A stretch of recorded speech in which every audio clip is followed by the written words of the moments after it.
BJP Rajasthan के तर्ज पर बिहार में भी बड़े नेताओं को चुनाव लड़ा सकती है।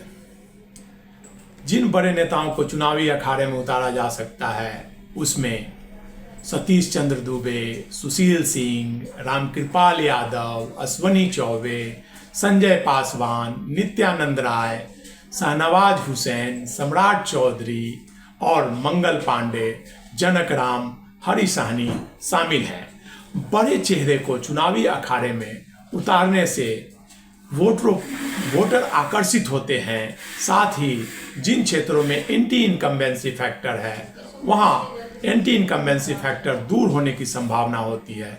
इसलिए भारतीय जनता पार्टी इस बार राजस्थान के तर्ज पर बिहार में भी बड़े पहलवानों को अखाड़े में उतार सकती है, जिनमें केंद्रीय मंत्री, बिहार सरकार के मंत्री, पूर्व सांसद, विधायक, विधान पार्षद शामिल हैं। जैसे बड़े चेहरे को चुनाव लड़ाने से वोटर प्रभावित होते हैं। जैसे रामकृपाल यादव, नित्यानंद राय को अगर चुनाव लड़ाया जाता है तो यादव वोट प्रभावित हो सकते हैं। सतीश चंद्र दुबे, मंगल पांडे, अश्वनी चौबे के चुनाव लड़ने से ब्राह्मण वोटर प्रभावित हो सकते हैं। सुशील सिंह के चुनाव लड़ाने से राजपूत वोटर प्रभावित हो सकते हैं। संजय पासवान एवं जनक राम के लड़ाने से दलित वोटर प्रभावित हो सकते हैं। हरि साहनी के चुनाव लड़ाने से मल्लाह वोटर प्रभावित हो सकते हैं। तो इस प्रकार भारतीय जनता पार्टी बड़े पहलवानों को चुनावी अखाड़े में उतारकर चुनावी नैया पार लगाना चाहती है।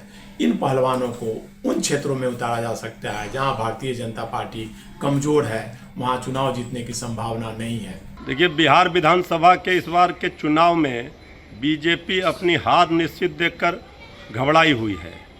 तो कई तरह की रणनीतियां बनाई जा रही हैं।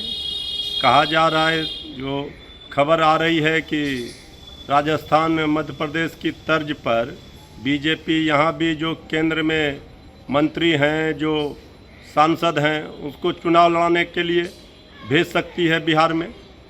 चाहे किसी को बीजेपी उतार दे मैदान में, इस बार जनता लड़ाई लड़ रही है तेजस्वी सरकार बनाने के लिए। कोई फर्क पड़ने वाला नहीं है, कोई चेहरे आ जाए। इस बार सिर्फ सरकार बनाने के लिए नहीं, बिहार को बचाने के लिए, बिहार बनाने के लिए, वोट चोरी रोकने के लिए, लोकतंत्र संविधान को बचाने की लड़ाई बिहार लड़ रहा है। इसलिए इस बार एनडीए की हार निश्चित है। चाहे कोई भी रणनीति काम नहीं करेगा। जब जनता का जनसैलाब आता है तो बड़े से बड़े सत्ता को उखाड़ फेंकती है। सिंहासन खाली करो कि जनता आती है। 2025 के महासमर में भारतीय जनता पार्टी का झंडा लेकर के, सुशासन का झंडा लेकर के जनता के सामने कौन जाएगा, इसका निर्णय तो हमारा नेतृत्व करेगा। पर जिसे जनता का आशीर्वाद होगा, जनता जिसे चाहेगी, पार्टी उसी को ये मौका देगी। 2025 का चुनाव कोई आम चुनाव नहीं है। 2025 का चुनाव बिहार के राजनीतिक इतिहास का एक निर्णायक पल होगा। बिहार विकास की गति पकड़ चुका है। अब फिर से वापस उस जंगल राज की तरफ जाने का निर्णय बिहार नहीं कर सकता है। हमारी पार्टी में, हमारे दल में, चाहे मंत्री हो या सांसद हो या कोई भी व्यक्ति हो, वो वही करता है जिसका निर्णय हमारा नेतृत्व लेता है।